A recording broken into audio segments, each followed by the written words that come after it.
What's up, guys? We have massive fight news. Dana White just dropped some big news for us. UFC 310 and Garry is going to be the replacement fighter taking on Shavkat. That means he is being pulled out of his matchup with Joaquin Buckley that was scheduled to be UFC Tampa, the main event. So we take in Garry, we move him to the pay-per-view, and now taking on Joaquin Buckley is going to be none other than Colby Chaos Covington.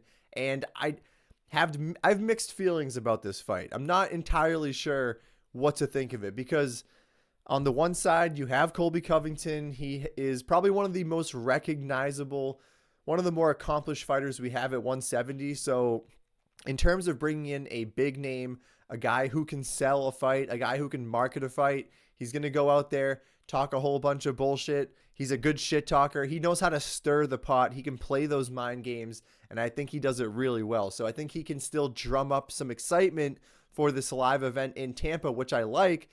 But at the same time, when we're talking about fight style and we're talking about the actual fight itself, like we just watched Jake Paul and Mike Tyson, right? Like they marketed that so well. Everybody was talking about that. My friends don't watch combat sports at all. We were all locked in waiting for midnight to happen so that we could get our bets in there and watch the fight. And so the build up to it was awesome. The fight itself was horrendous. It should have been illegal. It should have never happened. It was one of the worst fights I've ever seen. And my point is, Colby Covington kind of follows a same recipe. He is a great marketer, but in terms of his fights, he's pretty boring because we know that he is just a nonstop grinding wrestler. Great cardio, great volume for 5 rounds, but it doesn't necessarily make for the best product. Like especially recently, if you go back maybe 3-4 years ago, the Kamaru Usman, the second fight, that was an exciting fight. But before that, it was just beating the crap out of Tyrone Woodley over 5 rounds, which was, pretty terrible to watch. It was very one-sided. And then before that, the first fight with Kamaru was very exciting. But most recently, we saw him go against Jorge Masvidal, which they had bad blood. Again, that was a good marketed fight.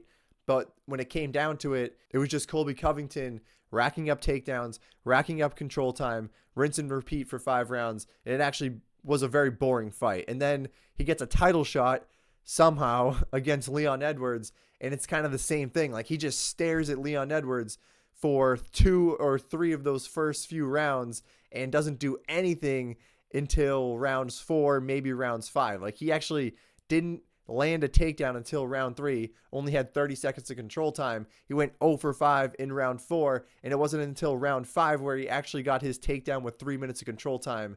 But he waited so long. It made no sense. We had no idea what he was doing, but you have to factor in that he is past his prime. He's now, 36 years old? He'll be turning 37 in like 3 months, so you're getting an out of his prime Colby Covington who will still build up the fight itself. He will be a big name that people will like to see, but I kind of feel like, Joaquin Buckley at 170, at 185, he was just kind of outmatched. Like he was getting taken down by guys like Imavov or Duraev or Abdul Razak Al Hassan. Like those bigger guys at 185 could take him down.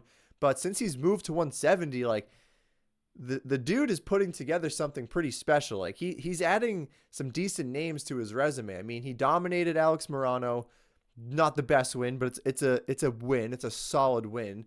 Dominates Vicente Luque, gets the knockout in round 2, gets a weird, sketchy, tough fight with Ruzaboyev, who's probably fraudulent at this point, but he dominates that fight by decision. Then he goes in there against Wonder Boy, who, yes, he's 40 years old, but he got the knockout, and it was a vicious knockout in round 3. He is extremely strong. He's jacked out of his mind. He's got decent wrestling. He's got huge power in his hands. I think the cardio is a little suspect. That's where this fight is probably going to be closer than I think it's going to be, because Colby has that recipe. If he mixes in the wrestling, if he just wears on a guy like Joaquin Buckley, over 5 rounds, he's just going to win by decision. That's a definite possibility, but I kind of have a feeling that early on, if Colby doesn't shoot early and often, it's going to be a problem. Anytime this is staying on the feet, Joaquin Buckley is going to land massive shots. He's going to have a 4-inch reach advantage. He is going to have a boxing advantage, the speed advantage, the power advantage. I think Joaquin Buckley is actually very live here to score a knockout. Like I said, you're getting an older Colby Covington who, has he been training at all? Probably. He usually stays in the gym, but he's not like necessarily in an official camp getting ready for a specific opponent. So he is taking this fight on short notice. So I think those things are going to favor Joaquin Buckley massively. And I'm predicting that Joaquin Buckley is going to get a round 2 or a round 3 knockout. So I'm excited. It's a decent fight. The Garry Buckley fight, I don't think would have been as exciting potentially, because I think Garry just would have outpointed Buckley over 5 rounds, played it very safe. I think in this spot, Joaquin Buckley is going to be the A side.